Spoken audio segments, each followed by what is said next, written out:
Welcome to Synergy. I am Ajit and I am your host for the day. We have recently introduced a new series, which are our law series. And as part of this series, we have taken the help of Advocate Abhishek Dwivedi of Lucknow to elaborate on some of the new laws that have been introduced in India for the first time. Today, he speaks on the issue of domestic violence. So I think the best thing would be that we go over to Advocate Abhishek Dwivedi and ask him to explain to us कि domestic violence के जो नया कानून है उसका दायरा क्या है और वो कैसे इंडिया में इम्प्लीमेंट होगा और उसके लिए क्या सज़ाएं इंडिया में दी गई हैं अब under the new BNS which has replaced the IPC।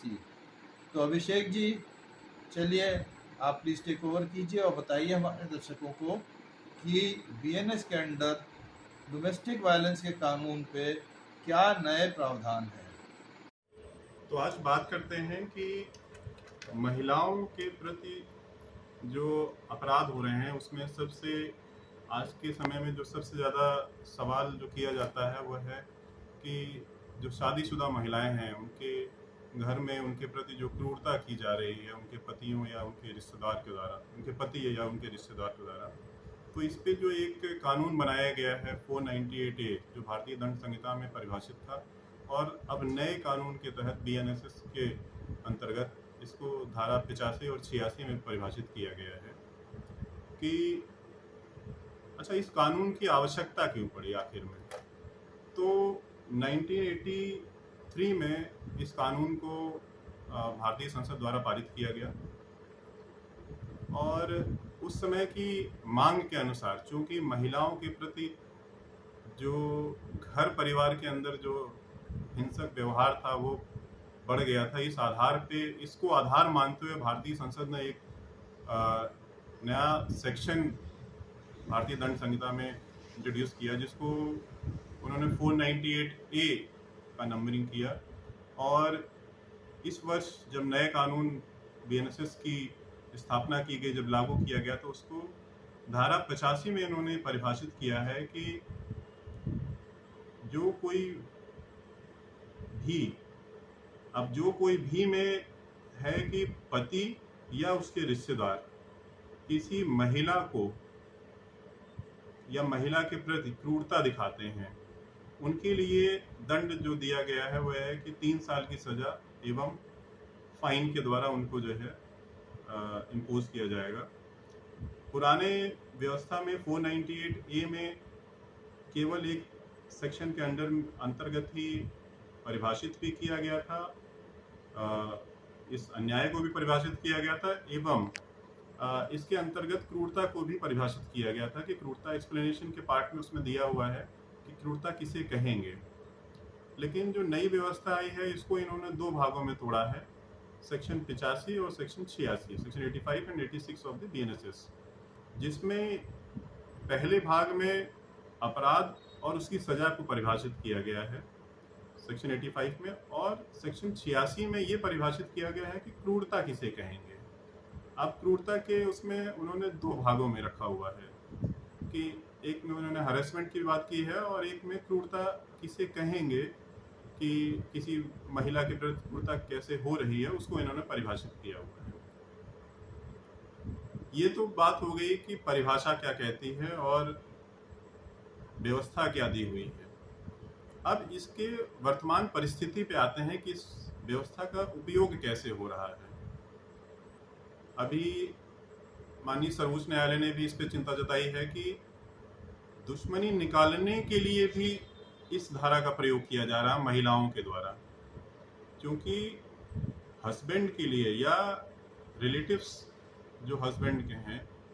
उनको बचाने के लिए या इस धारा के दुष्प्रवाह या दुष्प्रयोग को रोकने के लिए कहीं कोई व्यवस्था नहीं दी गई है।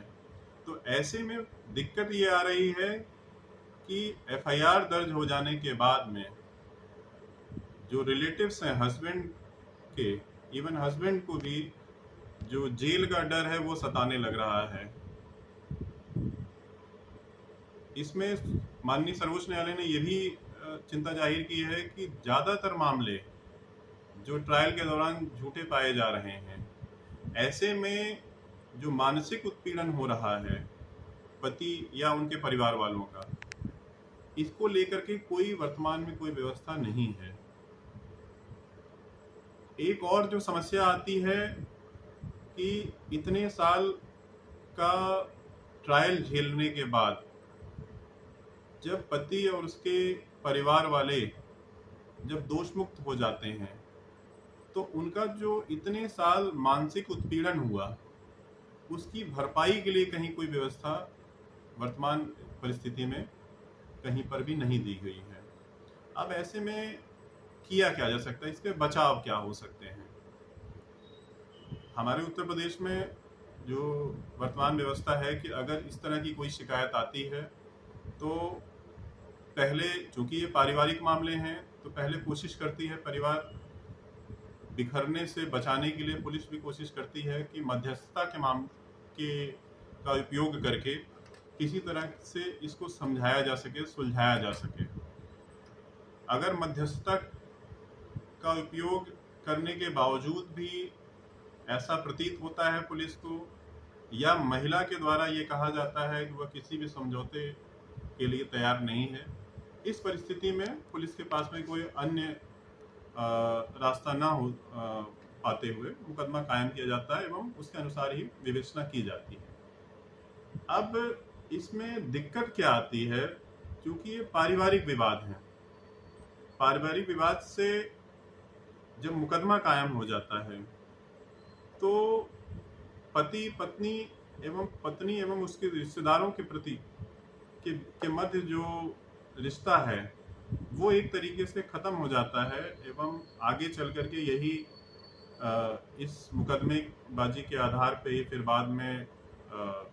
डाइवोर्स के सूट्स भी फाइल होते हैं और अन्य कई रास्ते खुल जाते हैं।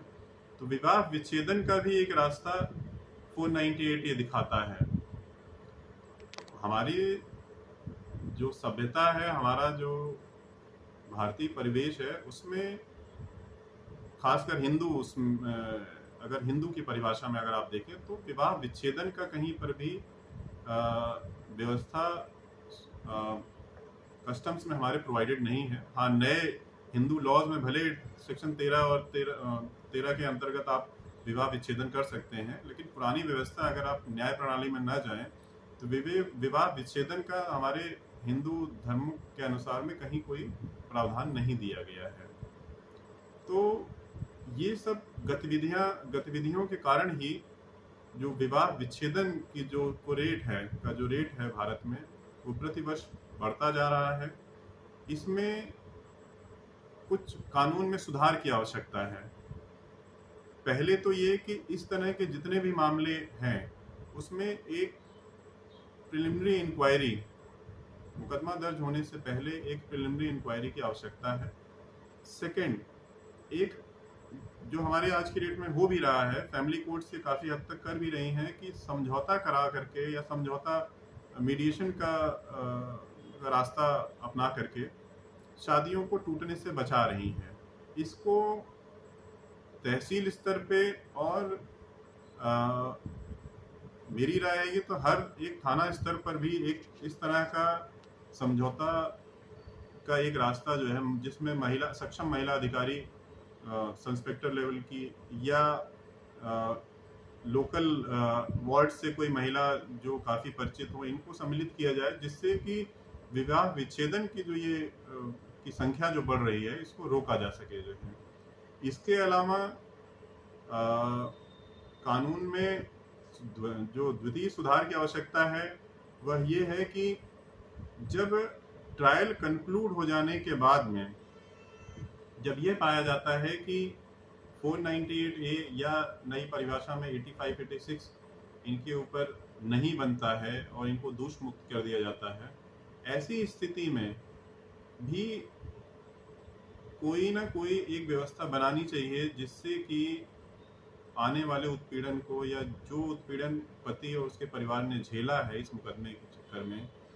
उससे उनको जो क्षति हुई है उसकी भरपाई की जा सके। और इसी के साथ ही जो है ये आज का विषय इसको समाप्त किया जाता है।